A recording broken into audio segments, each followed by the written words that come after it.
So easy.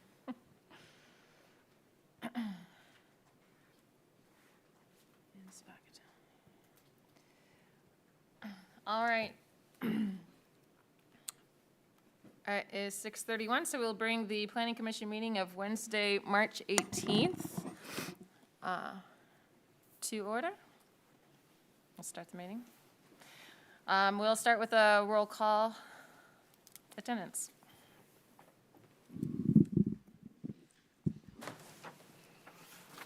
Chair Foster, Here? Commissioner Azar, Here. Commissioner Hall, Commissioner Brazen, Commissioner Showalter, Here. Commissioner Sabakatani, Here. Commissioner Michelli, Here. and Councilmember Mikulski. Here. And we have heard from Commissioners Brazen and Hall that they may be arriving late. I'd like to move to excuse the absences. Second. Hall is actually walking in the door now, so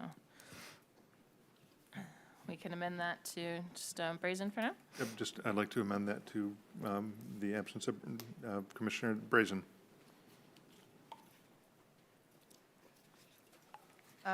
Commissioner Michelli, you seconded? You approve? I approve. Okay. All those in favor? Aye.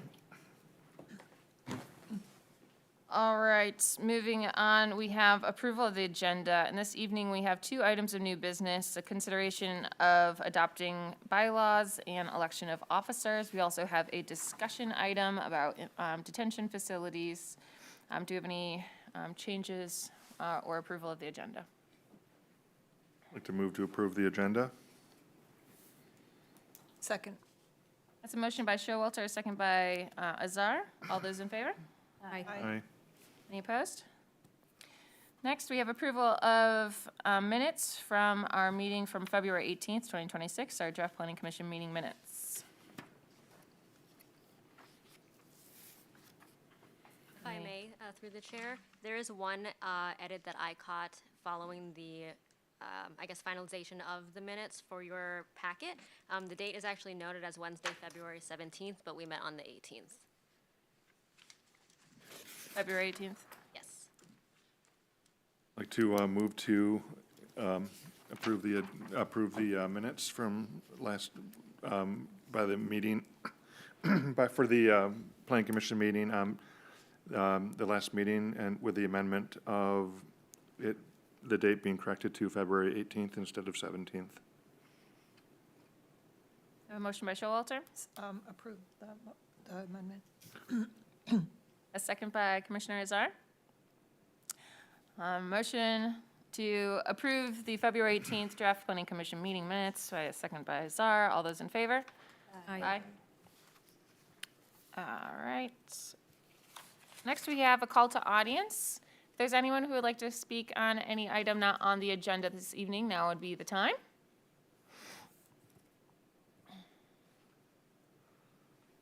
Welcome, welcome. Good evening, Commissioners and Council Member. I'm Jenny Beaker. I'm a resident of Ferndale. I am also the Executive Director of the Downtown Development Authority. I am not here in an official capacity this evening with any formal requests, but wanted to make you aware of a few items. First of all, in 2025, the Ferndale DDA kicked off an initiative to revisit our wayfinding in downtown. We partnered with Merge, who is a nationally recognized community wayfinding firm. They returned on March 11th to conduct a public info session and present findings and some preliminary designs. Excuse me, that is my phone alarm.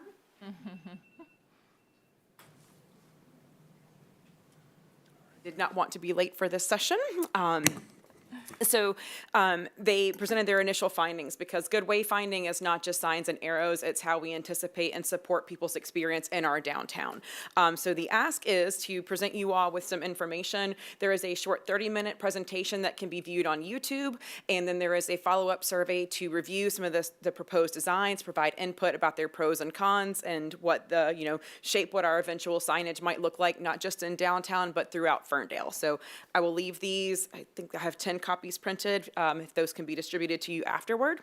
I also wanted to, on an unrelated note, ask you all for consideration about planning that affects how people interact with downtown Ferndale, in particular with mobility in the downtown district, because we're so proud of our multimodal transit in Ferndale, walkability, bikeability. And we've made a lot of progress with this with bike lanes. However, we have increasingly, well, not increasingly, but we have seen multiple proposals in downtown, especially on Woodward, that have drive-through requests. Not all of these have come before Planning Commission, but we do see ideas that come through that ask for drive-through access. And even though this would be a special land use according to the new zoning ordinance, I would like to put some consideration out there for the impact on pedestrian safety. Driveways are more likely to be crash sites between vehicles, people on sidewalks, and people on bicycles. And additionally, the type of nature that a drive-through business in general creates a transactional interaction. One of the factors that we look at within a downtown experience is dwell time. You can think of this as the amount of time someone spends in front of a business. They're more likely to go inside. Once inside, they're more likely to spend money. Hopefully they have a good time, they return, and or they visit other businesses. So for downtown management, we want to increase dwell time, and something like a drive-through business that is meant to be speedy and efficient is more transactional and actually decreases our average dwell time. Caribou Coffee recently announced the closure of their site here in Ferndale. It's one of 2 locations in Southeast Michigan that are closing. Both of them were drive-through, walk-up only, that did not create any real meaningful space for people to linger and share social interaction like you would see in a traditional coffee shop like our other fabulous establishments. So wanted to just go ahead and put that thought out there for you if the commission would like to consider a moratorium or at least a strong factor of consideration when reviewing proposals for any drive-through facilities. It would be great for us to take advantage of this and not see something come through just by right because it was a drive-through and it can be another drive-through, to look for more meaningful type businesses that will really contribute to the overall landscape of our downtown. So thank you for your consideration. I am always available for any questions. Thank you, Jenny.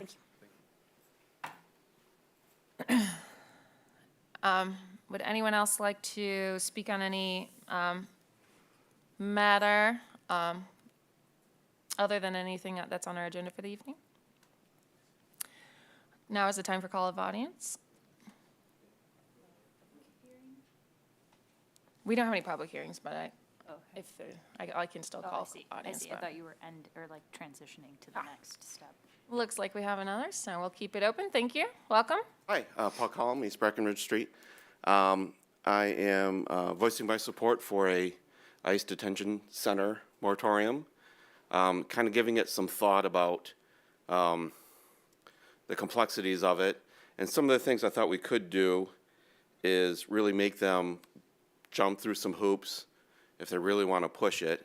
So I was thinking maybe we can mandate that they have to undergo community impact studies before this takes place. Given the size that they're looking for, I mean, we're probably looking at only I-1 and I-2 for the volume that they're looking at. So obviously, I think we could look at height limitations, where cameras are facing, lighting, things like that. I think that what we can also do is, in our own way, maybe possibly classify this as a transitional housing or shelter. And by our coding, those are not applicable to I-2 and I-1. You cannot have those. They're prohibited in our things. So the other thing I thought was maybe we could put a cap on maximum lot size. I know that Detroit Axle has taken a lot of property, or potentially going to take a lot of property in I-1. So maybe I-2 is where that's, if they were going to focus on something, maybe it's over there. So maybe we can do some sort of limitation on actually how much property they can actually own for this. And then maybe even jumping through some hoops to say, hey, if this is if we classify it as transitional housing, I mean, you know, there's a lot of handicap parking, a lot of EV parking they're going to have to go through. I mean, we could really make this hard on them. I think personally that is the way to go. We all know on this council that we have and the commissions that we have, the federal government's going to get what they want if they really push hard for it. So my thought is to either make it hard for them that they don't want to do this, or they go somewhere else just for the limitations. And I think that there's probably a lot of things we can do to actually make it hard on them to do this. And that's my thoughts. Thank you. Thank you. I appreciate you joining and providing your comment. Is anyone else? We can, we don't have any public hearings tonight, but we can also open conversation for the discussion item again when we get to the item later in the, or if you want to speak now, that works as well. We're pretty easy going at the Planning Commission. All right, seeing no one else approaching, we will move on to new business. Item 7A is the consideration of adopting the Planning Commission bylaws. So we will, I think, have city staff fill us in on the bylaws. Hopefully everyone had an opportunity to review them in our packets for this evening. And I think we have maybe a couple suggested edits already. So, so thank you for bringing it to us. Go ahead. Yeah, thank you. The bylaws in front of the commission tonight has been vetted through legal counsel and double-checked to make sure that it pertains to, MPEA laws. In talking with with chair and vice chair today, there might be some potential for edits, but if it's up to the commission, you can approve with those edits. Ultimately, this is to maintain Ferndale's RRC certification with the Michigan Economic Development Corporation. And so that's kind of why we kind of threw them up here without having any prior discussion. So I appreciate you all kind of considering this tonight in light of all that. So if you have any questions specifically oriented to these bylaws, please let me know. All right, thank you. And so just since it was mentioned, just to emphasize kind of what Ross was saying, one, there's kind of a time limit on our RRC, so it's kind of what precipitated we have been talking about bylaws for a while, and I think they're pretty straightforward. I don't think there's any issue with the timing of it. But we can assist the team in maintaining our RSC designation by approving them this evening, hopefully. But of course, we want to make sure that we're approving something that we're all comfortable with. So one of the items that we had talked about was a potential to add. We know that each year we ask all the members to identify which trainings that they've gone through each year. This is typically something that we, are just doing through our normal course of action as professionals, and then providing which trainings might be relevant to the Planning Commission in our annual reporting. But there was a good suggestion that, of course, we do have access to the Michigan Association of Planning resources. We have a lot of training opportunity, and there's good resources for us that we should probably take better advantage of, and making sure that we're all, kind of staying in the know and getting updated where we need to. And so there was a suggestion that we potentially have a mandatory amount of educational credits each year. So that was just a suggestion that was brought to light. And so I'm curious what everyone else thinks. I know that we're all volunteers here, and we're already designating a lot of time, and it's not just the meetings, but it's all the materials leading up to it. So I understand that there's a lot that we're already asking. So I want to be cognizant of, before getting us to agree to additional educational component and timing, that it's a vetted discussion, something that we're all aware, and that it's going to be beneficial to everyone. So curious to hear everyone's thoughts.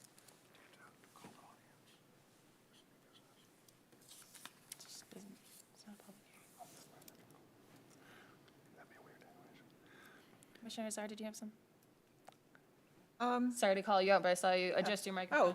It was just, okay, my thoughts on training are, I'm all for it. I think when the year before last, I participated pretty heavy because there was a broader definition. So it was webinars, maybe podcasts on like smart planning, that kind of stuff. So I really took advantage of that last year. I slacked off. But if we have that definition, it might be more likely to hit that goal. I like a little bit of a motivation, so mandatory is a strong word, but it doesn't scare me. We should be knowledgeable and current, so those are my thoughts. It's already a requirement that we have to do CEUs, continuing education. For some people, for architects, yes. Yeah, well, and so, no, it's already mandatory that, not just for the profession, but we have to report our hours of CEUs to you guys at the end of each year, because we're supposed to be participating in those. So if we don't have anything that actually has any teeth to it, then what's the point in that requirement? Yeah, Through the chair, if I may, I think that would be covered under the language within your bylaws associated with removal of commission members for inefficiencies, and there was some other language within there about malfeasance and things like that. I think doubling down on making it mandatory might be a little bit much, but again, it's, if you're not doing the thing that you're supposed to do, then that could technically be guided under the removal of a commission member. Like, there's gonna be no other real penalty to a planning commission member. And kind of building off of both, and from my own experience, not that I'll be maybe covered by the bylaws, because I will be On your leaving way soon. out, yeah. But from someone that has PDHs for, or like whatever, CEUs for a different profession that like doesn't really equal, or like isn't like the architecture and planning, right? Like there's some, I think, overlap in the content, but like my like PFAS remediation and groundwater credits are like not counting towards this, that if it did move to be required, I would like to see that being something that's like, you know, these are the kind of things we want to look at, and like we determine maybe at the first meeting, like a quarterly requirement, and then like everyone has to do the same video. Like if it's going to be mandatory that way, I don't know, I feel like it, Such as, but like Showalter was saying, like they, you know, if we're already reporting them and doing it, but I feel like if it's going to be outlined, it should be something that everybody has to do, then the same thing. And I think it can be something that leads into like, you know, we're planning to do something with parking in Q3. So like the Q1 would have something to do with parking, so that we're all kind of doing the same stuff. But I know that everybody else does it, and it gets, maybe it's old news to some, new news to others, but similar to the training last month that we had in person, I think, you weren't in attendance, so you might not be completely I aware, but, had it, yeah, I had and so it if you haven't listened to it, we had a presentation and so like something like that could count. Yes. And like that was, I don't even think an hour long, or it was tops an hour. Yeah. And it was kind of a overall, what does the planning commission do, et cetera. And I feel like something like that would Yeah. count. And like, it's something that we all received, and it was useful because it was at one of our events. So I feel like Yes. is that Yeah, something and that you're? yeah, yep, just like that would be totally fine, and I think building off of the, you know, we're all professionals and we're doing all this stuff anyway, and we're volunteers, that like, if I have to pay $20 for a lesson, or I have to do this extra thing on top of all the other stuff I do for my job, it just doesn't happen to overlap, you know, as a continuing education for this thing. I think that everybody should have to do it, or should get covered, you know, reimbursed by the city or something if we have to. I feel like when we've discussed this with staff in the past, we've suggested that we outline sort of the key resources that we all have available to us each year, and that staff bring it up to us on a regular basis. So I think like as we get our monthly notifications, there could be a section of like, here's the CEUs that, or the potential ones that we want to focus on this year, and have regular links to those things so that we could take advantage of those. Or like we did at that last meeting where we had actual, you know, training at the planning commission meeting. I think it was a good way of doing that as well. But if we decide that there's particular areas that we want to focus on as we get our monthly updates from staff, I think as long as those are listed in there as a resource for us regularly, easy for us to get to and click on and look up, I think that would be great. Yeah, definitely. I've also seen where staff just shares like articles or like relevant information that could be part of as the educational component for you all too. So we can. With our certifications, we have the training as part of that. Is that where it comes into play to keep our certification? Yeah. Because we all, if I recall, aren't we all members of the, I can't remember the name of the organization, but doesn't the city cover MAP. MAP? The Michigan Association of Planning, And MAP. Yeah. so if that's all covered, we should never have, usually there's webinars and stuff associated with that, and if you log into that, you can pick and choose webinars that may catch your fancy or things that you might like, but you should never have to pay for a webinar because it should all be already covered with it, under that umbrella of the. Membership, yeah. 100%. Yeah, I'll check with I believe her name's Amy Vanson at MAP, and I'll see if, because there's like a group deal, so I'll look into that to see if we still have that, and if not, then I'll get us subscribed so that we can share out all material to you all. Instead of trying to draft up anything on section 7 or whatever that about the mandatory requirements, I don't really want to kind of come up with something on the spot that has like certain amounts of requirements on that.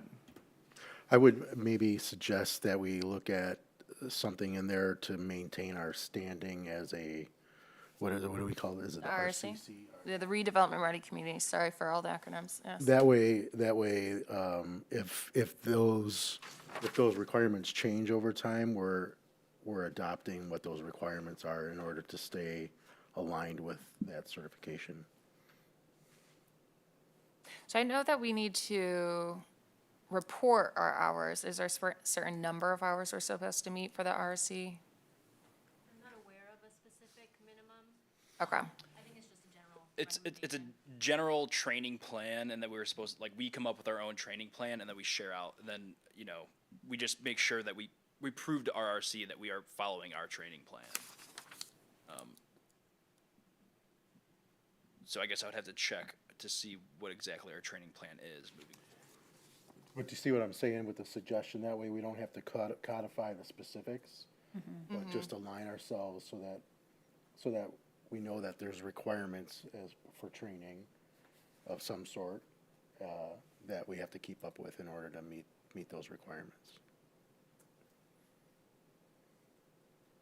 So just a blanket statement to say that educational programming or requirements will align with the RRC program, but then if they say you need 10 hours per person or something, then that would just be like an automatic catch-all. Would we be okay with that?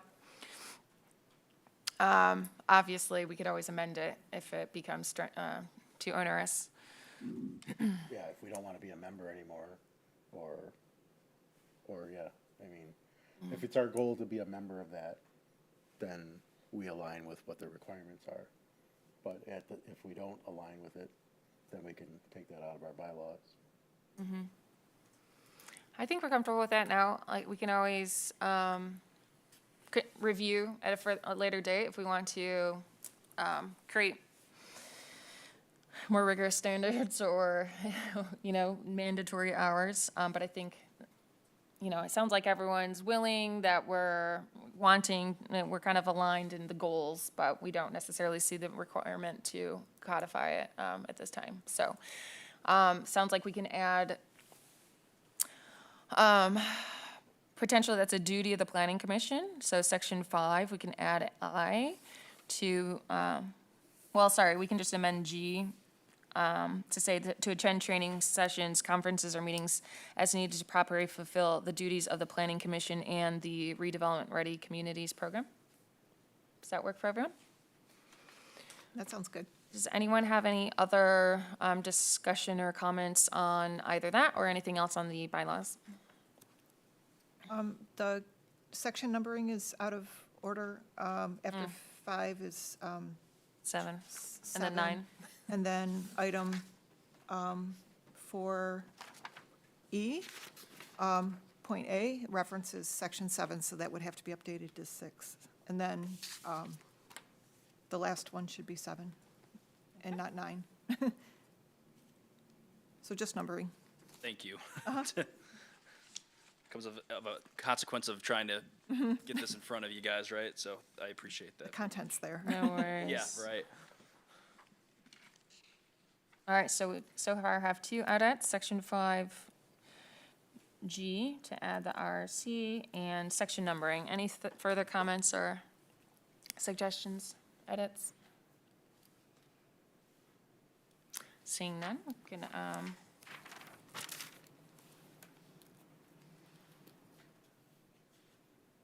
I move to adopt the bylaws that discussed and edited today.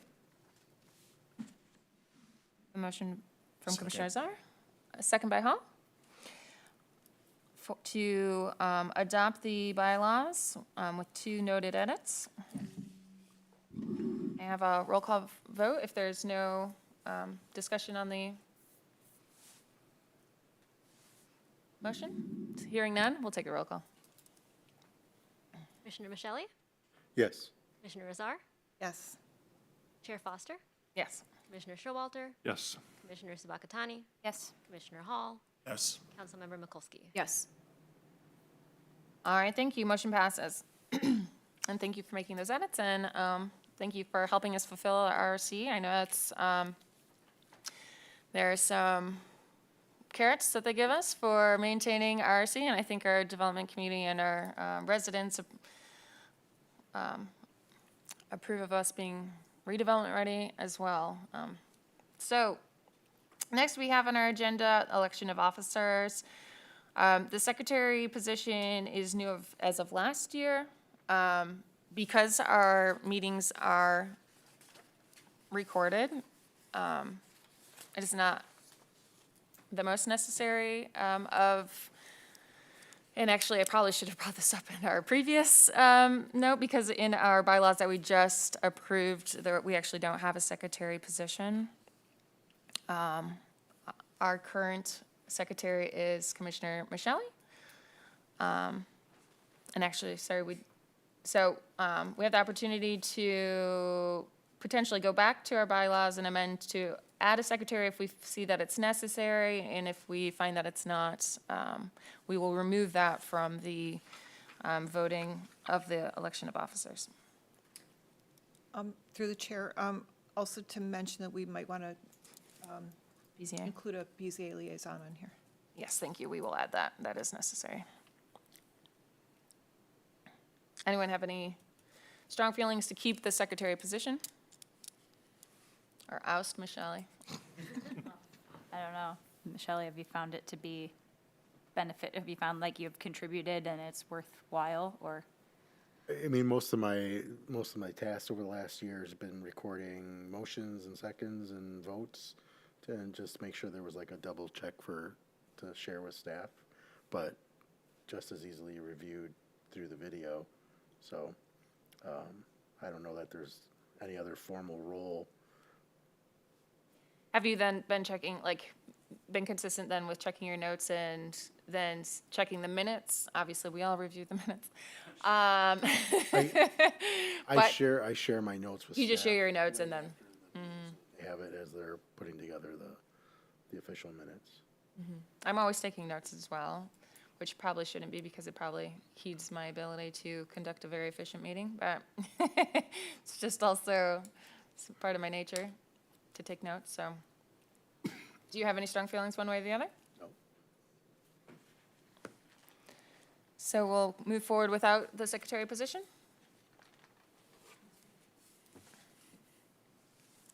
Do you want to throw your hat in the ring for, chair or vice chair? Not at the moment, no. Okay. So we have then the chair, vice chair, and Board of Zoning Appeals liaison positions. Currently, Commissioner Azar, you are BZA liaison. I am. I'm obviously chair, and Mr. Michelli is our vice chair. Showalter, sorry. Sorry, thank you, Mr. Showalter. Sorry about that. We can start in any order that anyone, Let's start with the chair then. Does anyone else besides Michelle want to? I'm happy to remain in the position. Well, Yeah. No complaints. thank you. Okay, I have no complaints either, so with Chair Foster to remain the chair. Set a motion? I'd like to make a motion to approve Chair Foster as the chair of the Planning Commission for the next calendar year. Second. I'm sorry, not next calendar year, The- the next year period. Cycle. All right. All right, that is a motion by Showalter, seconded by Michelli.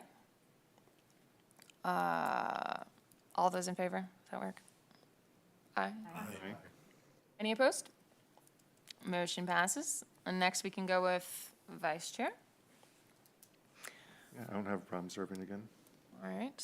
I don't think it's, I mean, we've sometimes had some conflict in terms of you having, Yeah. but we haven't really as much lately, so I don't see it as. We haven't had as much. There is the whole thing that my wife works for an architect that is quite frequently here, and I'm fairly regularly having to, at least in the past, I was regularly having to step away from meetings. So, I mean, I don't really have a problem doing it, but if it's becomes an inconvenience, then yeah, then someone else can do that.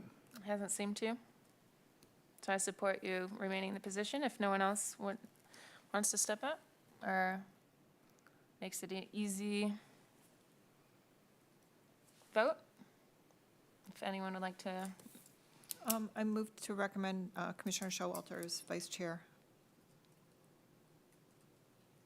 a motion from Azar. I need a second. Second. I have a motion by Commissioner Azar, second by Michelli to keep Vice Chair Showalter as vice chair for the next year.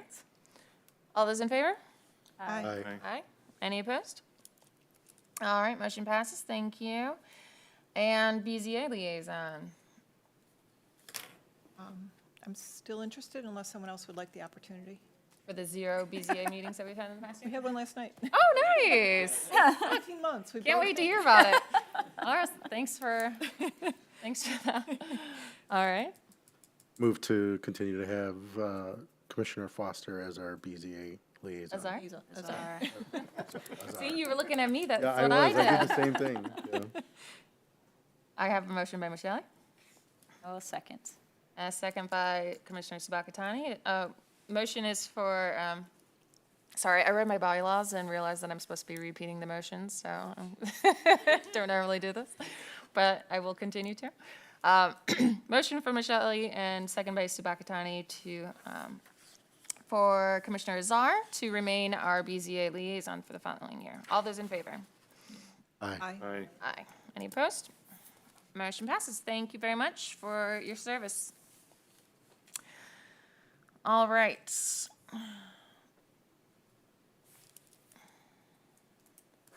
All right, moving on. We have agenda item 8A, the moratorium on immigration detention facilities, as a discussion item.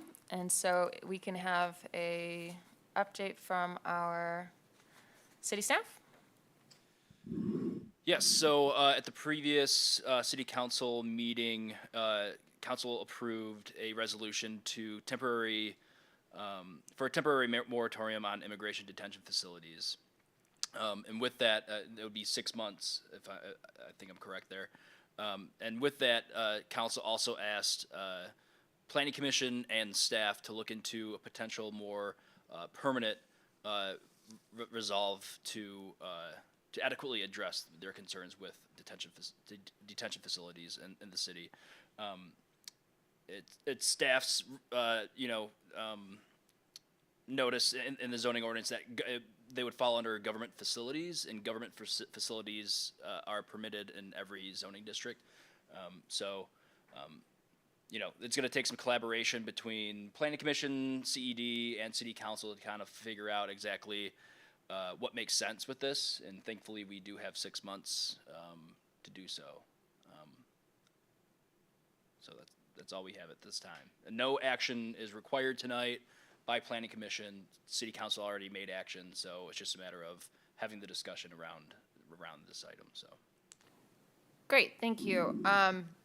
And so I think that, just to remind us of, our roles and duties was as we discussed at our last meeting, with a great presentation on kind of like the Planning Commission rules and duties. Obviously, this coming to us, and also as in our call to audience, one of our residents actually very well kind of outlined some of the items that we'll be wanting to discuss in terms of how this will relate to the zoning ordinance, how we can regulate it as the Planning Commission. Of course, our duties are to kind of relate it to land use in that direction. And so I think that tonight for the discussion, it would be good to kind of think of things that we might need information from the staff for following conversations, questions we might have, items we might want to discuss in terms of how we can, or if we want to separate this as a use in our zoning ordinance, how we'd regulate it, and the kind of information we might need. So for example, one of my first questions will be to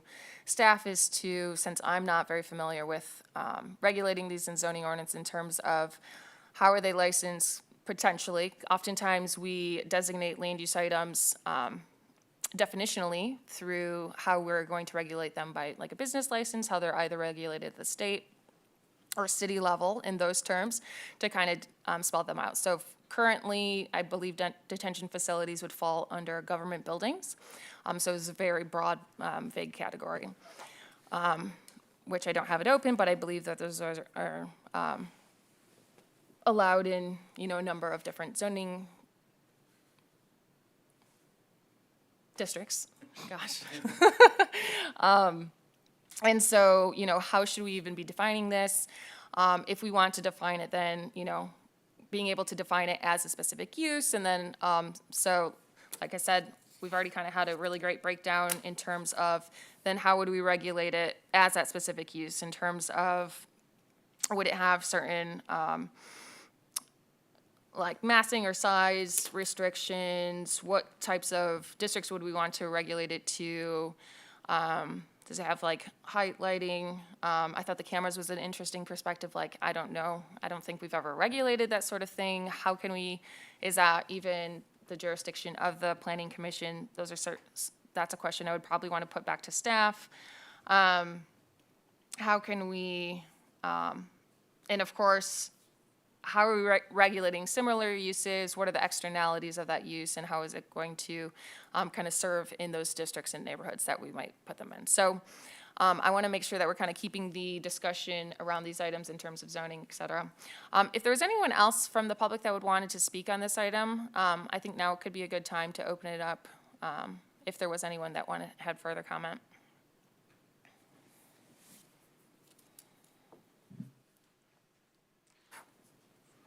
Thank you for coming to voice your opinions.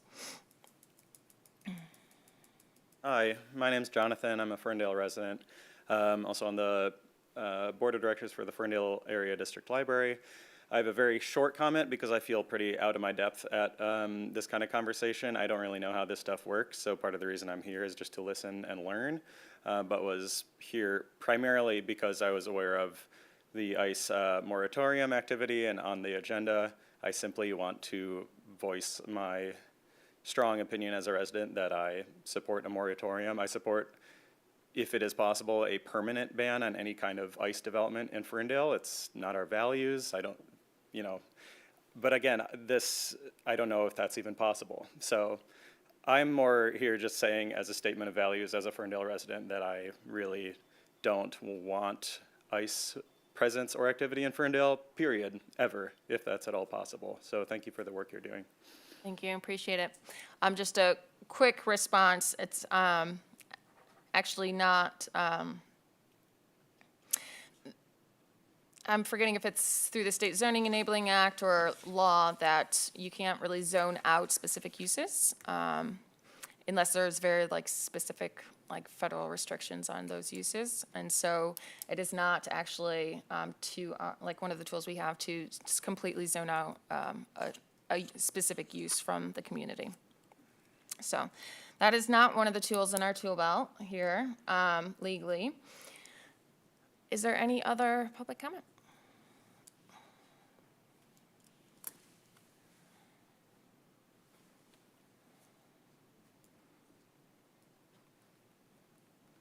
Hi. Hello, my name is Dan Masolia. I'm also a Ferndale resident. Like my friend Jonathan just said, I'm also not very knowledgeable on this stuff, but I do want to add my voice to say that I am very much opposed to any kind of ICE activity in Ferndale. And from what I've heard in this meeting so far, it seems like a lot of people here are on board with that, and I feel pleased to hear that, and I just hope I am correct about that. That's all I have to say. Thank you for coming. And just to both of those recent comments, I kind of noted it already tonight, but we did, at our last meeting, have a really great presentation that kind of went over what the Planning Commission does, what we're able to do, kind of our duties and powers. And so it's a fairly quick, like I said earlier, I think it's under an hour. I can't really remember. It seems to go fairly easily. But it's a really great reference if you are interested in getting to understand better what the Planning Commission does. And so I would say go ahead and look at that. It's the February 18th Planning Commission meeting that you can review that. All right. Thanks. Anyone? Okay, so we will go to the commission for any comments. And like I said, if we have questions that we would want the staff to bring back to us at another time. Just to reiterate what Ross said, the City Council already approved the moratorium for 6 months and is requesting that we look into regulating this use specifically through the zoning ordinance. So of course, we would recommend any zoning ordinance edits to the City Council for approval. And so, open to conversation. Before, like, I just had a few thoughts on this. For the first one I was wondering is, do we want to remove the word immigration from the immigration detention facilities and just try to say that we're trying to make recommendations just for detention facilities across the board without, I mean, because who knows what the next buzzword will be if it's not immigration, if there's another detention facility or something that happens, but writing it in a way that doesn't preclude our police department to also have cells and detention facilities within their department, because I don't want that to come up with any potential uses from local authorities. So. Yeah, I think to that point, that's one of the reasons why I would like to ask staff to kind of do some research on like the definitions, like how is this regulated potentially in other districts? I think we want to make sure that we're looking at unintended consequences of if we're regulating detention facilities, how is that defined? How does that carry over to, potential other services within the city that may be regulated by, us defining this. So I agree. Anything else in terms of just like that definition or just kind of general? And I also don't know what the truth is about what these, I don't like to be able to look at it from a zoning perspective and use perspective. I don't know how it's pretty secretive on those, how those are operated. So I don't really know enough about what they look like, know enough about the usage, know enough about the comings and goings, how much it would affect traffic in the area. Just don't know anything about that to be able to write an informed, an informed Yeah. solution. It's kind of in the same light of like data centers, although we have more information about data centers today, right? I mean, but because you do see moratoriums on data centers, but yeah, no, that's a great point. I mean, we will do as much research as we can and reach out to other communities. I believe Romulus, right, isn't there a detention center? I believe Romulus dealt with something recently. Yeah. Ableton, Georgia as well. Yeah. And none of the communities where they are going, from what I understand, none of the communities where they're being proposed for, none of the communities are excited to have that in their backyard. Right. And it's just kind of being railroaded through anyways, from what I understand. And I think they're trying to utilize the supremacy clause, but I would like to double check with our city attorney on how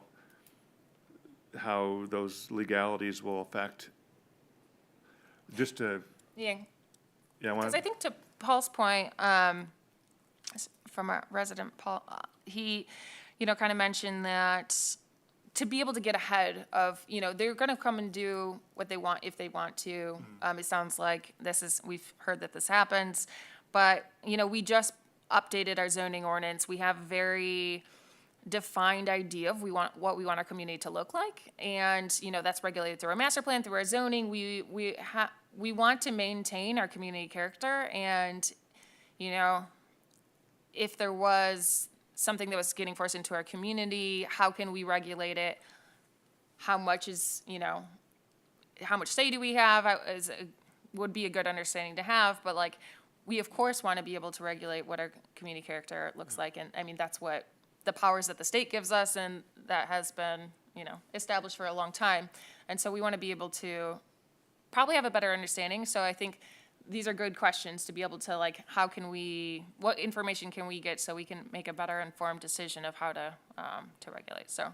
I'll just say through the chair, just thinking about the process, if there was to be a government facility that comes our way and they're following all the guidelines, do we want it set up in a way that the process automatically lifts it up to planning commission and city council? Instead of just going through staff, like, do we want to look at that process when it relates to? Or to like make it a special land land use, use. it's Something like probably a good that. idea to make sure that the city council would see it. That's a good point. And then also thinking about, like, a government building can take many forms. Is there something that would be a flag of the occupancy uses of particular parts of the building that would trigger, if it's over a certain volume or size, that occupancy use would trigger something, some sort of review or something like that. Like when our resident was talking about, the amount of beds or something like that. Maybe that's a trigger because you're using a certain occupancy use group that'll trigger that type of building or something like that. Maybe that's a trigger.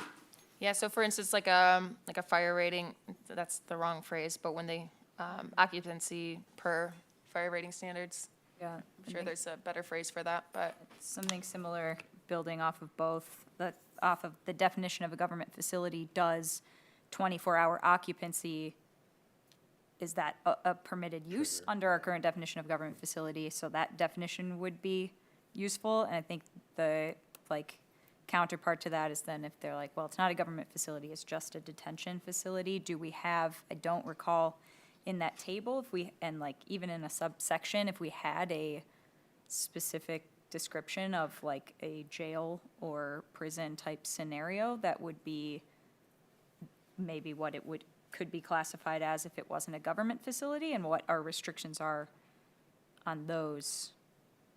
Yeah. Well, and we can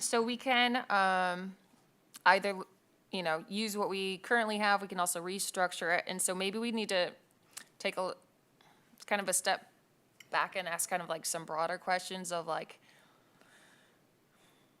obviously this is a first of many conversations. We have 6 months on the moratorium. I think that would be great to have something, within that time to propose to the city council. But obviously that gives us the opportunity to have multiple conversations in that time. So,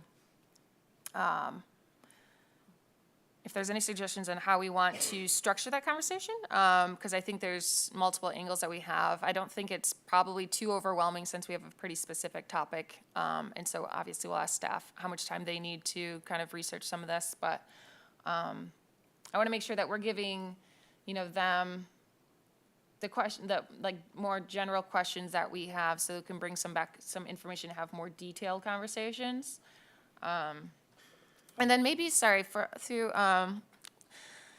Councilwoman Mikulski, maybe you can also give us, I believe that you guys have already had a conversation at City Council, so maybe you can also give us some like feedback on what maybe specific topics that you've discussed that you might want specific guidance on, that might be helpful as well. Yeah, I mean, through the chair, I think that, first of all, at council, we're talking about our community sentiment. We wanted to make sure that we're reflecting our community sentiment. We had a couple ideas, things like in other areas, we've seen that detention centers are part of heavy industrial zoning, not light industrial zoning. And we thought maybe if we specified within our zoning code that it was part of heavy industrial, and maybe we don't have any heavy industrial, now you've found your loophole where they can't be placed here. We've talked about some things like, I don't want to say height restrictions, but I want to say it was something with traffic flow. And that was something that our resident Paul also brought up. So having some sort of study requirement on traffic flow to kind of impede the process, or at least slow it down and justify, the traffic through the neighborhoods. Personally, looking at the planned zone, or Zone Ferndale document, I was looking at that and I was shocked that government buildings are all under every single zoning area. So I wonder if maybe we could make it so that there's a special condition, like it has to come to council so the council can make the decision for these things. So again, we've tossed a lot of things around. I will say candidly, also, we're gonna have one about data centers coming to you soon. So it's a good discussion. We were going to suggest that tonight anyway, so. Yeah, it's a good discussion to have, but I think that, again, if there's a way to outzone it without spot zoning, that was what we had hoped for. No, go ahead. Through the chair, I think a recommendation is kind of doing an impact study and just getting a group together on the commission to work on that as a team. I wasn't sure if that was something that we wanted to explore as well. I think that we probably have the time and capacity to do it at our meeting, which would involve everyone and in the public, which might be a better way to do it. I think that if we do like a side kind of like committee, I mean, it's possible, but I don't know if it's necessary. We certainly could if we're trying to maybe kind of like fast track it. I think with the amount of time and the capacity we have, I don't know if it's necessary, but I would totally be open to it. I am curious what, obviously we talked about traffic. I think that is obviously an important piece that we're looking at any use in terms of zoning. In terms of impact, are there other things that you're thinking of that you would want to study specifically? I would say noise, public safety, distance from schools and parks, and the impact to residential as well. Impact to residential, do you have anything more like specific in terms of, is it more towards traffic and noise, like other things that you've already mentioned or anything additional? Obviously, when we're thinking about impact to residential with different adjacent uses, we often think about like lighting, which has also been said already. Noise, sometimes the differential between like height and setbacks, obviously, those are also taken into consideration. I don't think we can touch property value. No, we can't do that. Really? Yeah. Do we know if there's any, if it maybe has been included in other places where like, again, similar to like not being totally certain what they all look like, but if there's been like use of razor wire or any other like detention aids that use could be like the use of a barbed wire, razor wire could be a special land use, or not a special land use, but something that requires some sort of approval. I think it's process? restricted Or restricted, from the okay. entire city Okay. currently. But that's a good point, like what is the typical design and how might we need to, and again, I think this comes into, like, I don't know what's, being pushed through other communities and what, you know, what's allowed in those zoning ordinances and what's not, and I think that's some of the research that I could use. Yeah, Or if all the through the facilities chair, do use it and we restrict it, maybe that's. I was gonna make a enough. suggestion that maybe staff could find us some local architects that are doing these use types, the data center and the facility, and maybe present to us like in a work session type thing. Like here's the things that go into the site planning. Here's the layouts of the facilities that we're doing. You know, at least review it to educate us on the things that we would be seeing if they were to bring it to us. Same with data centers. Do the architects on the board would affirm, accept that, knowing that we're I mean, pursuing I think, moratoriums, like ethically? I I think mean, ethically, Would for they the do it for business, not free? for like the, you know what I mean? If I worked at a firm that did that, I would not touch that with a 10-foot pole. I do have information on data centers, but not necessarily on detention centers, so if you do know of anyone, and certainly worth an ask. So if you said that we can't zone out a certain use, but we can provide moratoriums on uses, because that's what we're doing right now with the They're restricted, yes. It has to be time-specific and qualified. Okay, so it has to be so we can't just keep extending a temporary okay. I don't know the amount you can extend it. There might be the ability to extend it for a specific amount of time, but I think that 6 months is very typical to allow for time for these types of questions. So we do need information and study. It allows us for that time, and it's a well-founded type of restriction. So by zoning out, so if we try, so let's say that we make let's say that we require all detention centers just to be special land use, to make it go to a boat. So that way it doesn't just get processed administratively by right. And then, and even, I'm trying to think of other ways that they could try to get around it they could have an office building with a detention center component to that, and they might, just because I know that oftentimes there's offices associated with that, so I'm trying to think of ways to, like, if it has a detention component to any building, it has to become a special land use, so that way if a court or a public, so that way if a court or the police department or something comes in front of us, then sure, we can approve that. That's not a big deal. And Like, I'm sorry, so, so you're talking about how if we create a new category, a new use for a detention center, and we were also going to have a new police station that has a component that is a detention center, a jail, and that there's crossover in those definitions, you're concerned about how we're going to move through the approval on the police station, or is that where? I'm thinking that would be a way to sure I solve understand. that potential cross in definitions, just Yeah. if a in police terms station comes in front of us, great, awesome, then we'll help our local police if needed, I guess, but like, I think it potentially comes down to the size of it. We could regulate it by that, which would kind of define which would flip like a special land use requirement or not.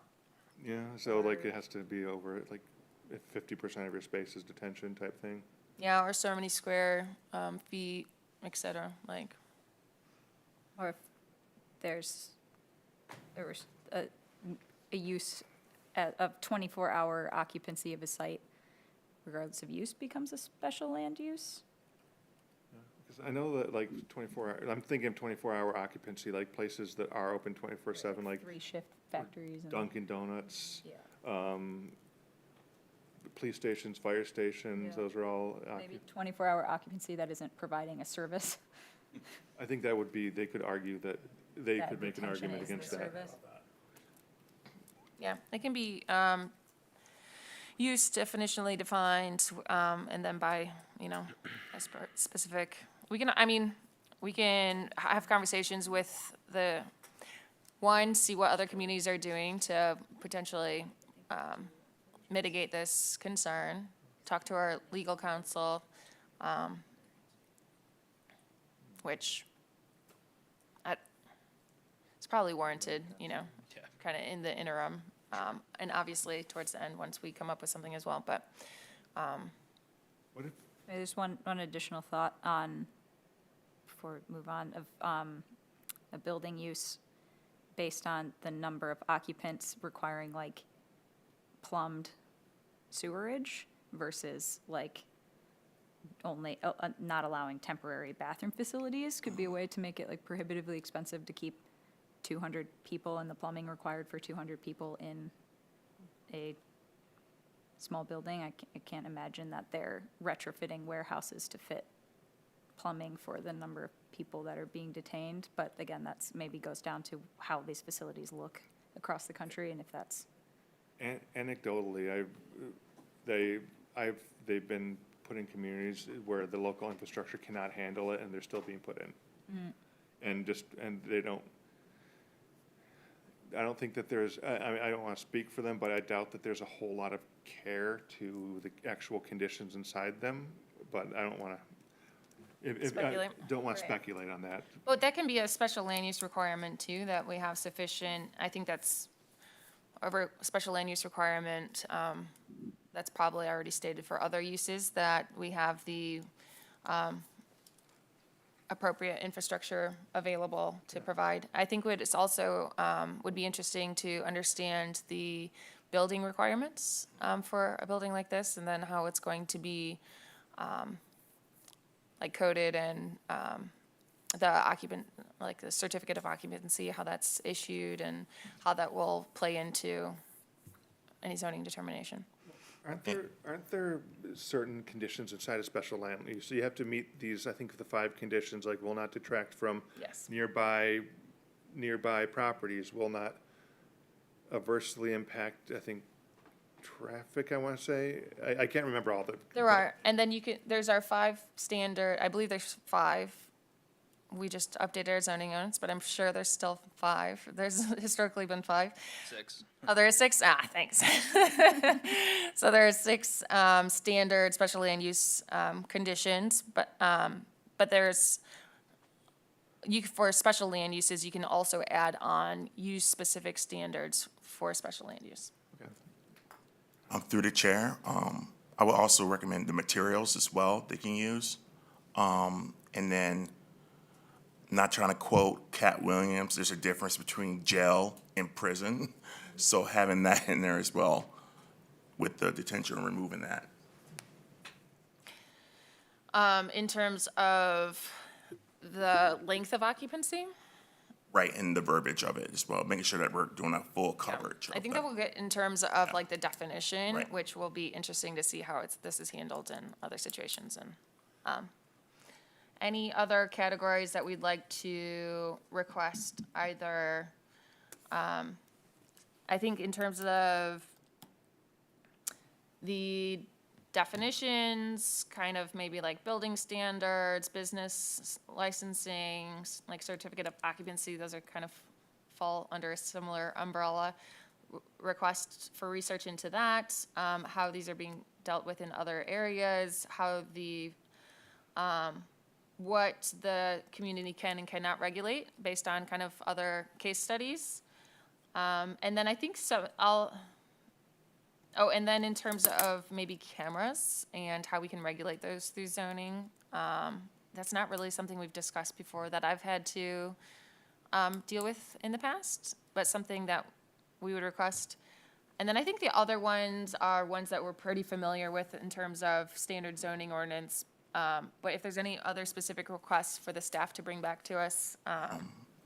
Through the chair, I know right now there's topics being discussed with the LRP and the Exxon contract and whatnot that would possibly contradict what we're trying to do and using our city resources with that tied to the potential detention center. What's LRP? Yep.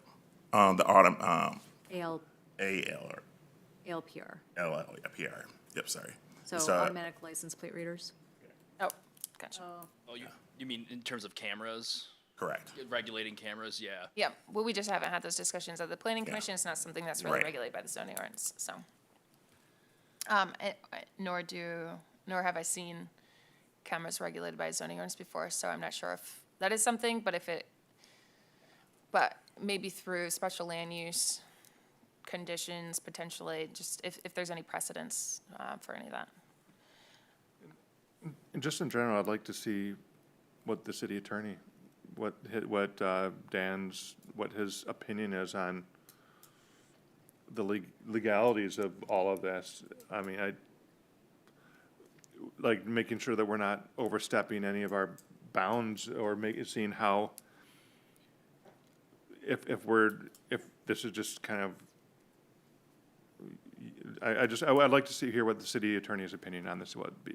Yeah, well, of Yeah. course, that before we draft anything, our city attorney reviews zoning amendments. But I think that there's, like we stated earlier, that there's probably some use for his conjecture prior to that. Yeah, and maybe I'm not sure if it would be allowed to have a closed session to discuss this, and maybe just to have him in the room once we get to that stage, right? Yeah. Having him in the room, kind of discussing the legality to the entire commission. But If we find it necessary, I think that we'll have at least one or two conversations. It sounds like we have plenty to kind of talk about that we're, very familiar with in terms of different types of uses and how we want to regulate them in the zoning ordinance. So I think we can have I think if anything gets too sticky, that might be a path we want to go down, but I'm not sure. I think it'll be to be determined, but thank you for identifying that option. Anything that hasn't been said in terms of setting up the conversation for the next couple months? Through the chair, I just found the ICE design standards online and shared them with the planning commission, so we have that as a reference document. Okay, thank you. And if the architects want to kind of review and we can discuss at our next meeting if you have any, additional comments about that. And we can talk about it later, but I have some pretty standard data center designs provided by other planners that I can also help present if future meetings, when we further talk about data centers. Oh, are we gonna talk about data centers separately tonight? We're gonna bring it up, but it's not on the agenda. Yep. All right, thank you for finding that. And then any other topics that we haven't hit yet that we wanna make sure we hit in the future discussions? Of course, we'll have other opportunities, so obviously write your ideas down as you have them. And we will continue this conversation probably at our next meeting. All right. Thank you, everyone. Sorry, before we move on, Commissioner Hall did bring up the suggestion of having a committee. Did anyone else feel strongly about that would be a benefit to this conversation, or to continue just at the dais here at our next meeting? I felt like maybe it could be useful if there was like a joint planning commission, city council work session, if there was like a number of different things that we wanted to present for discussion, something like that, if that could still be an open meeting. We have that and data centers and we've talked about having a joint meeting this year, so that could be a interesting joint meeting session. That's a good suggestion. I think for the purposes of openness and community, especially in a community that's kind of maybe more passionate about these topics than others, we should, again, not that I'm participating in that many more of them, but I think that they should remain public and not just because I am interested in it and wanting to know after. But I think that is maybe the move, until it becomes a point that like, we need to pull Dan in and he needs to like say stuff in confidence kind of thing. That should be maybe a later discussion. Yeah. Phil? Feel good about that, Commissioner Hall? Sounds good to me. All right, thanks. I appreciate the suggestion. All right. If nothing else, we can move forward. All right, thanks, everyone. So next we have administrative items, and we had a report from city staff.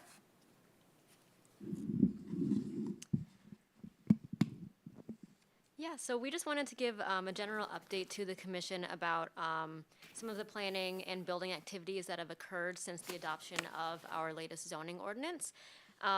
So we linked up with our building official to provide some information related to new builds within the city.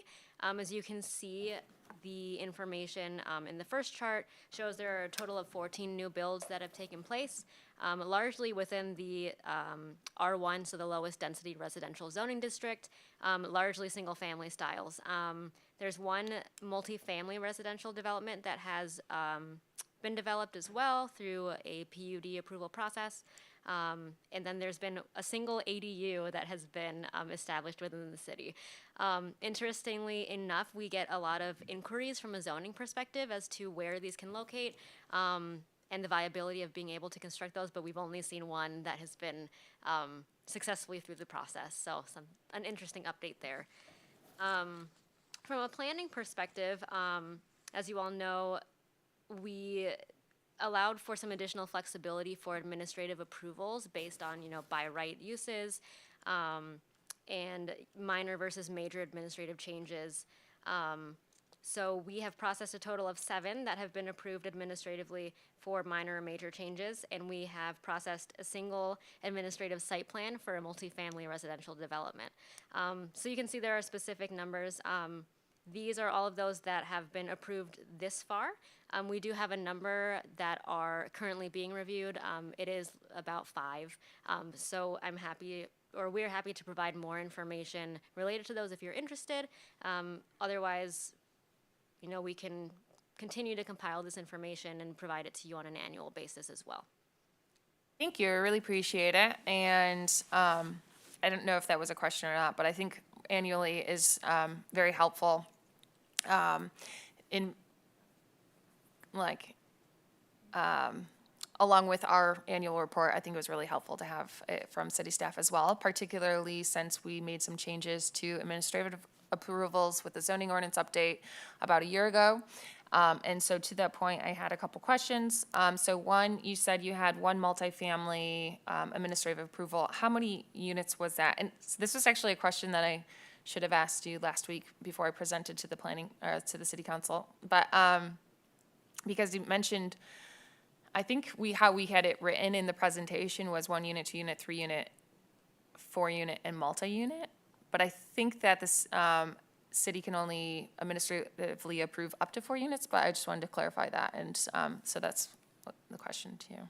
I believe, and I can double check for you after the fact, that a certain number of units are allowed by right within the R1, R2 zoning districts, and 3 and 4 units are allowed with special land use approval within the R2. But multiple family residential styles are allowed by right within certain districts, like the mixed use categories. So in those situations, that's why Okay. we chose to move that site plan forward administratively. Thank you. That's what my confusion was, that it's in a MXD district rather than a residential. Gotcha. Yeah, in that presentation, I could have done a better job of. Nope, that's okay. That was I should have understood that. That was my bad. And I could have got clarification before doing the presentation. So is it an MXD multifamily? I'm curious, how would we like to receive this? So it's new for us to have those done administratively. And it might be helpful, kind of similarly, how when we presented to the city council, we had the kind of major projects outlined a little bit in more detail. It might be helpful to have those bigger projects, kind of like the address, the number of units. How would everyone else like this information, or am I just nosy? I think if it's useful to us to understand how the zoning, how is it applied and how might it be working for or against what we intended. But I don't know what those details would be just yet. Yeah, I mean, our goal is ultimately to encourage more use of the multifamily approach, whether it's 2 units, 3 units, and seeing if that's actually being used, if we need to do more public sort of awareness of the fact, or is there something that's making it difficult for people to take advantage of? I mean, those are the things we want to know, right? I agree. I think it's really good for the metrics. I think particularly City Council wanted to hear metrics around that in terms of how we change the residential districts. But I'm also even more, like, those, I don't need addresses, et cetera. I don't think that's necessary unless it might be helpful to kind of have like a heat map potentially, like that you guys are keeping track of. I think City Council would probably find that useful. I think we would too, just for future reference in terms of understanding where there's maybe more demand. But I don't necessarily need address specifics in any report. I think a map would be more useful. But more so in the mixed-use districts, I think more details would be helpful, especially when they're larger scale projects. Does anyone else? I would like to, I just kind of want, if things are happening administratively and we have the ability to control what happens administratively and not administratively, if we don't know what's happening administratively, we don't know if we need to kind of rein in any of those, So like an announcement of what's like what's, in what, the slate for review. what have you guys been approving administratively, just so we can, Well, that's what they provided, but it's vague? some of it's kind of vague. So like, I think maybe just on the bigger projects, I'll look a few more details. Just the bigger projects, yeah. I mean, Yeah. is it the goal of, administrative approvals is to streamline the process for applicants, right? Yeah. So I guess our goal is it doing what we intended it to do, right? Or is it still difficult for people, or what are the roadblocks that are happening, or what are maybe some of the things that have been tricky for administrative reviews, that we need to talk about? I think those are the things that, I mean, we don't want to review everything up here, right? That's the Yeah. goal. But, or do we want to be able to look at what staff has been reviewing and say, oh, that might have been a thing that we should probably have reviewed? Well, I think that's probably more so I guess to what end, I want to make sure we're asking questions, because I think to some of them, it's like, well, how is business being conducted at the city? I think that's more of a staff question, and obviously, we care, but it's not really within our purview.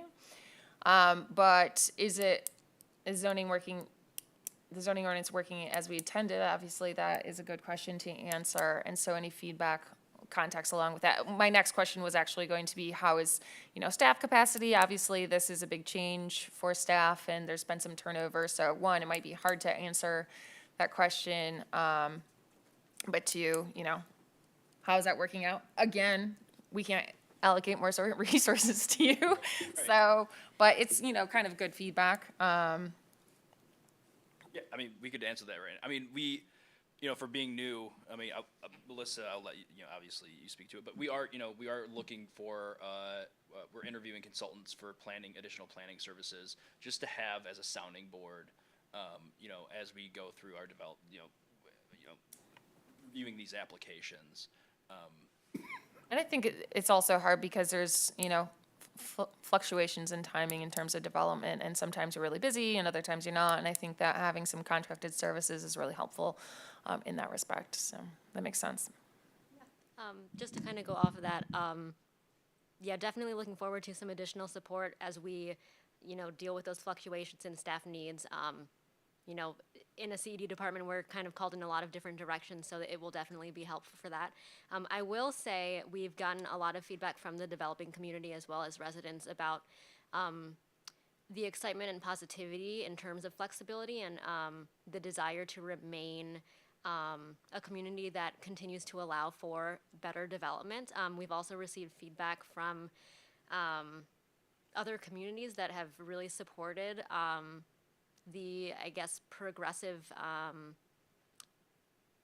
progressive viewpoints of implementation through our zoning ordinance. So I think that in that perspective, there's a lot of support from the larger community in terms of what it is that you have all been doing to support staff to continue to streamline these processes. Thank you. And from consultants, so when we were interviewing consultants, they're saying, you know, it would be fantastic to work with Ferndale because they're aware of how progressive and how, I don't want to say revolutionary, but you know, the zoning ordinance is. I mean, it really is. You don't really see it in many communities in Michigan. So, Through the chair. What I would love to see administratively, I know there's some pending properties being built, like similar at the dot. It was supposed to start in summer 2025. There has not been any breaking ground. Similarly to some properties on Livernois and also on 9 Mile that has not started as well. That's a good point. So whenever someone applies, they have a specific amount of time that their development plans are, you know, approved for, and they have a kind of a sunset date. And it might be helpful to get that information. I know right now the development is quite difficult to finance, and so it's taking longer and longer to get from plans to shovels in ground. So I'd be curious to know how many people have asked for extensions or who have lapsed. That might be good information to get in our annual report. I like that. Thank you. No problem. yeah, and we're working with our GIS team right now to provide a GIS, like a public-facing map of ongoing projects and when they were approved, and we could add the sunset, you know, when they are due for an extension. But yeah, we are more than willing to do more of like an audit of all existing approvals and see, you know, where we are with some things. Specifically with the dot, I know that's more of like a legal question right now of what's going on with that. So, and I'm not sure exactly what properties you're speaking to on Livernois there, but yeah, we can look through planning approvals from the past 5 years to see where we are with things. How many got approved and got built? How many got approved and never got built, sort of thing. So. Thank you. Right after talking about capacity, we I love know, to yeah. ask you for I'll more. just add more things to our plate. We appreciate all the work you do. I had another question. You talked about, you know, kind of ADUs and some movement in terms of residential. I know that the state and some either quasi-governmental or nonprofit entities across the state have provided resources for housing in terms of like pre-designed plans that residents can use to make improvements to their sites if they want to add a granny flat or ADU, accessory dwelling unit, that they could do so with ready-made plans, so they don't have to pay an architect to do so, because that can oftentimes be a barrier for folks. We've talked in the past about doing pre-approved plans at the city. I think that's a really great idea. It's something that makes things really approachable for homeowners that might have no idea how to get development done or might not know how to add on. So it just makes it really easy. You can go to the city, say, oh yeah, this looks like something I'd be interested in, take it up, pay a very nominal fee for getting the approval to be then ready to move on and make that kind of addition. So if, I just want to state that in terms of potentially that will help for existing residents that want to make improvements to their sites to be able to move farther. I know that with that kind of housing crisis that we have and people wanting to stay in place but having maybe restrictions in their existing housing, that might be helpful for our current residents. So if we could maybe move forward on some of that, I'd be happy to help, find resources, et cetera, if you need assistance with that. Yeah, when interviewing consultants, that's been a topic that's been discussed with them directly. It's an initiative that we'd like to take. So it's a matter of what form, right? Is it implemented in our zoning ordinance, the different types of pre-approved building designs, or is it just like a pattern book? Do we just adopt the MML pattern book and then make our own edits to it? So it's just a matter of what that really looks like. Yeah. Or we just have it at the front counter for folks, right? I think that works really well. I don't think it requires, as long as it already fits within the zoning ordinance, so hopefully it does, and making sure that, you know, if it doesn't, then maybe we have to bring something back to get approved through zoning. But I think the pattern books should be able to fit within our existing so that there's not the need for us to go through the zoning ordinance updates. But there are certain things I think that do still need to be considered when people are like maximum impervious area on your site and stuff like that that may. That will need to be fine-tuned to our specific context. Yeah, I agree, and that's obviously something that city staff, thank you for highlighting that, we'll need to go through. Yeah, so making sure that it does connect with our zoning ordinance, so there's not additional, and maybe having like some sort of checklist or whatever that goes along with it would be helpful. Michigan Municipal League, sorry, I'm trying to state every acronym that's said tonight, because there's so many. And then another thing in terms of pre-development that kind of wraps into your report, there was a recent report done by Kite and Key Partners that Ferndale wasn't included, but there's a number of municipalities across Michigan that were identified, and they detail the pre-development costs for each of those and kind of shows a range. It might be a useful resource for us to benchmark where Ferndale's at against that. Kite and Key Partners, or I can send you the link if you can't find it. Please do. All right, any other questions on the planning and building activities report? Not after my extensive grilling of it? Okay, thank you. I did want, sorry, Oh, sorry. go ahead. I was gonna move on, if you wanna. Yeah, that was my question. Through the chair, I haven't given a BZA report, and I didn't know if that fell under administrative or community. I think it's commission. Okay, But, and I also don't know the answer to this, but I was going to, since Jenny is still here, and she did have something she wanted the commission to discuss. I don't know if that falls under administrative or commission, but maybe we can move to that next. If you don't have any more administrative items. All right, and so, Jenny, thank you for coming to the Call It audience today and for bringing a discussion item to us. And I never really know when to address items that are at Call to Audience, so I'm just gonna do it now. I wanna make sure that we do. I think in terms of downtown mobility, it's something that we discuss quite often. It was something that we discussed quite a bit during our zoning ordinance update. I know that you even participated in some of our public outreach in terms of very specific downtown community feedback and direction into how we wanted to update the zoning ordinance. I think since then we have seen a drive-through in terms of the downtown development district. I'm not sure if that specific drive-through actually lands within or outside of was it within? The Caribou? Yeah. Yeah. Is that the one I'm thinking of? Yeah, I believe so. That was the latest one. I think that was 2023. Oh, sorry. I'm thinking actually of, in terms of a drive-through, the car wash. Oh, I'm sorry. Yeah. Which I think is outside, but the Caribou would have been within. They're both Both inside. within. Yeah. Both within. Thank you. So obviously we are kind of seeing movement. I think in terms of moratorium is certainly the key word of tonight. Ding, ding, ding. I think that since we just updated our zoning ordinance, I'm not sure if that necessarily fits. I think typically, like we kind of talked about, like when can you use a moratorium, or like, and we can certainly get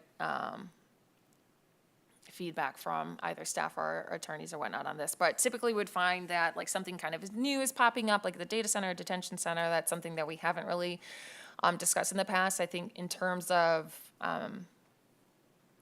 drive-through facilities and town mobility, it's something we've discussed quite a bit, and it's not really novel, and so I'm not sure it fits within those that's like kind of strict regard for requiring a moratorium, but I think it's certainly something that we can and always continue to discuss, but maybe again that is an opportunity for either a shared or a joint meeting, maybe even with the DDA, which I don't think we've ever done.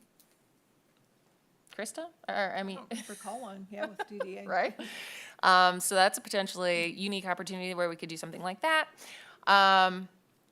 Or, some sort of like public input, or, because I think we have kind of seen some movement even since our zoning ordinance, but it might warrant additional conversation. Is there any other feedback from the commission or in terms of? I guess I wouldn't be opposed to exploring or having a discussion with DDA about that. Yeah, I mean, if we think of last year's planning commission meetings, and the topic that warranted the most conversation, the most feedback from the public was certainly the car wash in terms of, and I think it was the drive-through capacity. Of course, that was a very unique project in that it was being reviewed under our former zoning ordinance and would be reviewed differently under our new zoning ordinance, so that I think can alleviate some of the public's concerns in terms of what we were looking at, what would be allowed today. But I think in light of that, and knowing that the community is obviously very in tune and concerned about it, I just not sure exactly how, maybe, because we have made some of the changes that are in the best interests and towards that. Do we want to maybe explore like what a joint DDA and planning commission meeting would look like this year? Yeah, go ahead.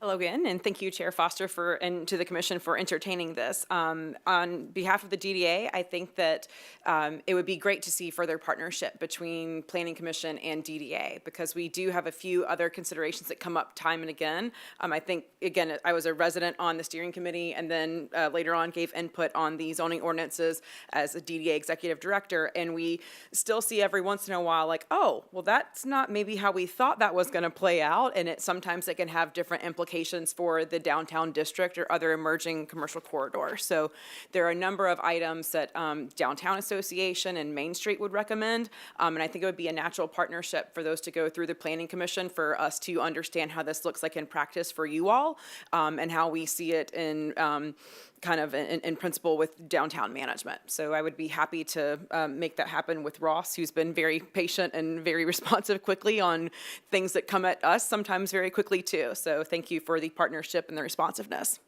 All right, thank you. Appreciate you bringing it to us.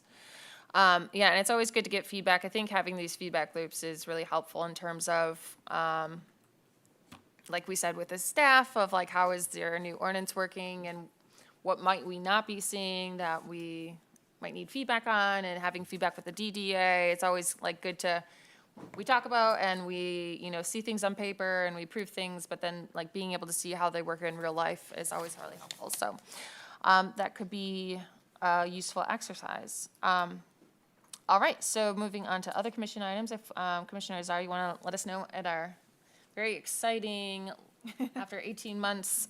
It's a while. Yes. There was one proposal for a dimensional variance. They were a longtime business owner. Their property was bisected by a utility easement, and the dimensional variance was for an accessory unit, accessory building, close, backing up on a residential R1. So they asked for a variance request from a 10-foot setback to a 3-foot setback for a single-story garage structure, and it was given. So a couple of items. It was a simple design. It was in a space that was already used somewhat for, it's not for vehicles, it's for materials storage. So that would be enclosed now. And then staff confirmed that they're handling like fencing or other items administratively.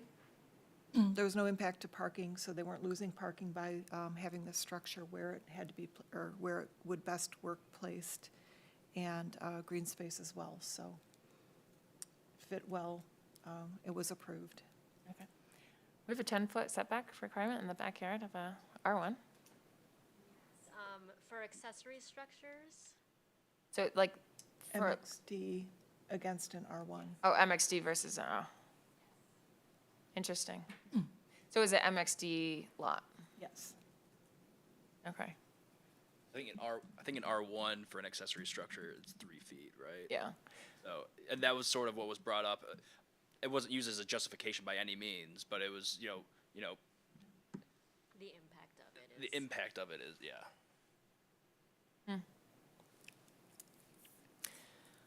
All right, thank you for that. Any other commission items?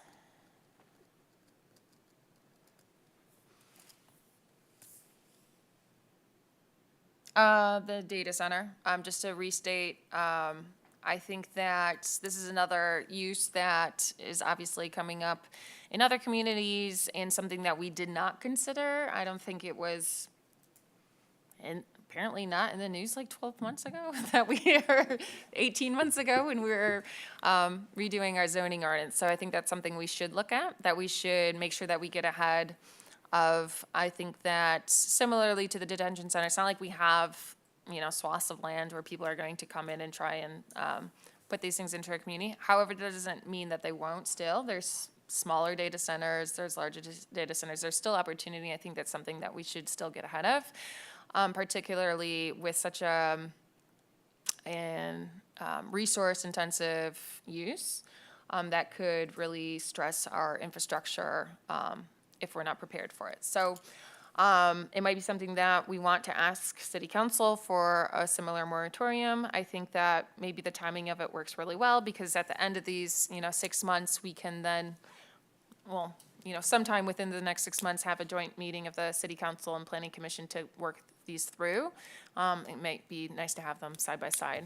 A little extra work, but might be some efficiencies there to do it together. So through the chair, I can tell you that the moratorium should be coming up before the end of April. Sorry, I already forgot that you already mentioned that you are doing it, so that's perfect. And there are, within the moratorium language, there is special carve-outs for things like small-scale server infrastructure, ordinary office and commercial use, telecom facilities regulated by state and federal law, and legally established data centers existing prior, which we have none.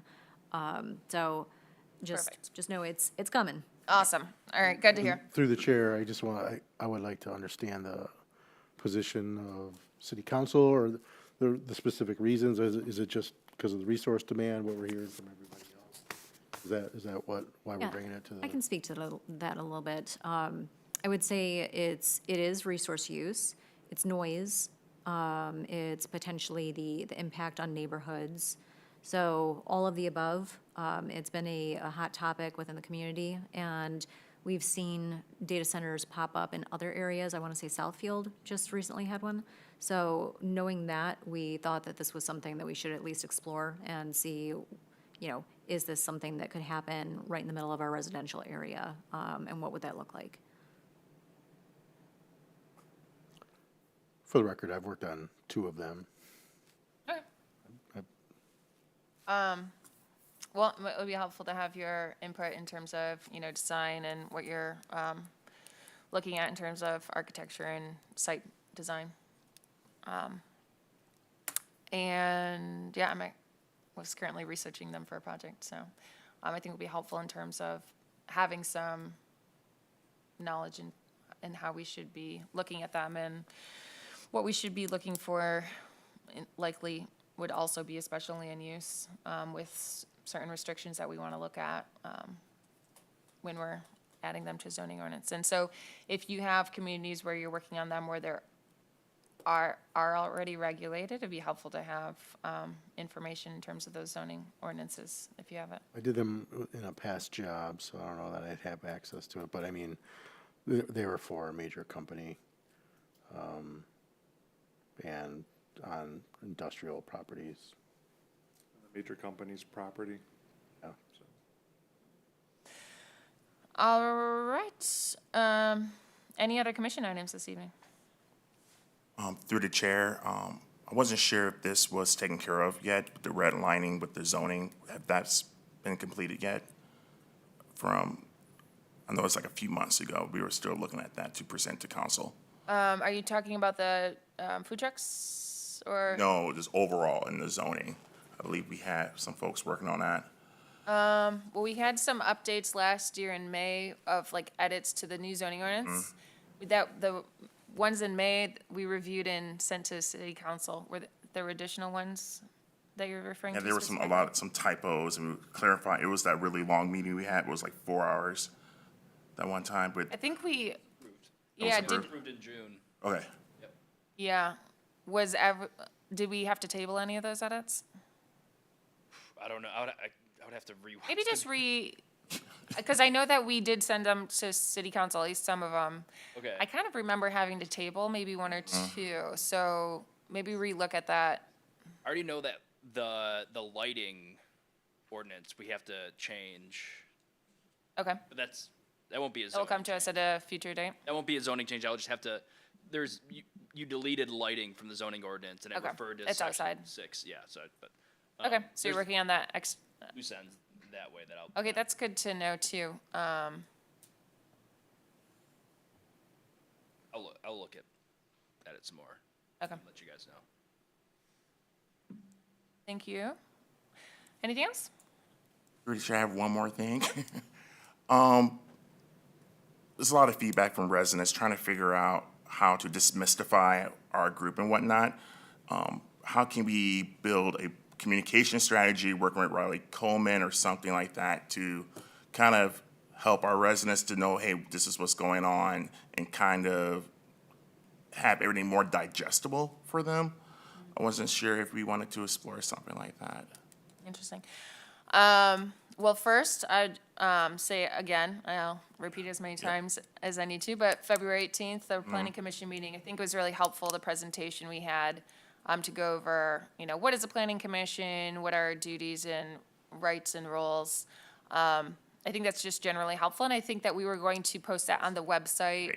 And then the city website does have kind of like links to all the, actually, this is probably a good time for me to say that I was looking at one of the resources we have, like, sorry, I should stop playing with my pen. That's going to be awful for people listening on the recording. Maybe just look at all the kind of links that we do have up there. I think a couple of them need to be updated, and I'm sure you're aware. Trust it's me, a lot of yeah. work. But so for everyone who's listening, we're aware that some of these need to be updated, but there are resources that help to, like, what is the process for development, et cetera. We'll get that video posted to say, what is the Planning Commission, et cetera. I think that obviously, we're a volunteer commission. I think we're all like really keen to help with education. But we also have limited capacity. I think staff has limited capacity. So in terms of like helping digest, I'm not sure we have an existing plan, but I can let staff to speak to that too. But I think it's something we all certainly want and appreciate. Yeah. I was gonna say, through the chair, Chris, what is the feedback you've been hearing from residents? So some folks are saying, oh, it's 150 pages and all the wording and whatnot, and they just don't understand that piece. Like our planning packets. Planning packets, not knowing the meetings themselves. So this is like a big topic, like the car wash and whatnot. Like, I would love to see the February 18th meeting, probably have that be a Facebook post so folks can, learn about it, because everyone in our city is on Facebook. It's just little stuff like that. Not everyone, but. Yeah, not everyone, but just trying to ensure this, like, just the demystifying and, just calming down the noise. I have a communication strategy in my head already that I've been working on. 'Cause that's what I do. Yeah. Yeah. Well, that could be helpful maybe to, if you want to get it on paper out of your head and provide to the city staff, I'm sure they'd be welcome. Not, like I said, that might not have capacity to implement, but I think if anything is helpful, especially if you're assisting. I would say that I always appreciate seeing people in the audience. Like, obviously, you're welcome to join. We don't have a great feedback loop. I think it's really hard to have public meetings. Obviously, we need to conduct business, and it's not a good back and forth, and there's not a really great feedback loop, particularly on the Planning Commission where you don't have our contact information, but we do have city staff contact information. So if you ever have any specific comments and questions, please do ask the city staff. You can access their emails through the website, come up to staff and ask if you like. It does make it difficult. And I think that, you know, these days getting information out is, you know, difficult. There's a lot of noise having targeted, but, you know, and unfortunately, I think as citizens, it kind of is our responsibility to do a little bit of the footwork and go out. So I think like listening to the meetings, coming to the meetings, I know can be arduous and not, the timing doesn't always line up. Thankfully, we have the technology to record and have that availability. I think that's a great improvement from, you know, years past where we didn't even have that. And of course, you know, like I said, I'm trying to read out all the acronyms. I know it can be really hard to digest when you don't know what we're talking about. So I really appreciate the feedback and the assistance. And so Melissa, sorry, go ahead and let us know what you guys are already working on.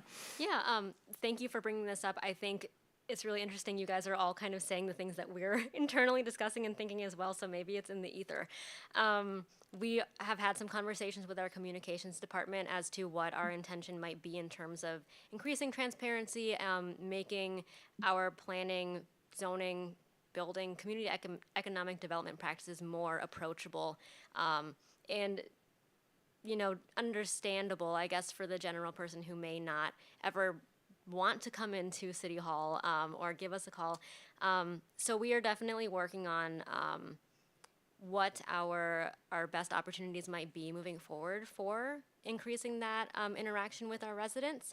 I would also say we are having our Fern and Learn educational opportunity coming up in the next few months. So anybody listening, anyone in the audience, please keep an eye out for that. I think that's a really great opportunity to kind of get your feet wet in terms of what our day-to-day operations might look like, and at least build a connection with our city staff. So if you do have questions that come up, you know who to reach out to, and we can always point you in the right direction if we personally cannot provide you with a direct answer there. So, yes. Thank you. Yeah, that's a really great reference to the Fern and Learn. Speaking of which, we might need a representative at the Fern and Learn graduation, which is I'll do it. June 18th. All right. I'm a graduate from last year, so I'm Awesome. more than happy to do that. Thank you. And I just want to say, it's not, I don't think, just a of the moment thing. I think it's a constantly, like, I mean, having worked in planning, I don't know, it's going on 20 years now. It's always a struggle to do public outreach. It's always something we really want to do well and right, and, you know, constantly don't. And it's not for the lack of trying. It's just that there's a lot of different ways to communicate, and it just can be really difficult. So always appreciate ideas and the effort to continue to do so. All right, if there are no further commission items, then I will call the meeting to order at 8:18. Thanks, everyone.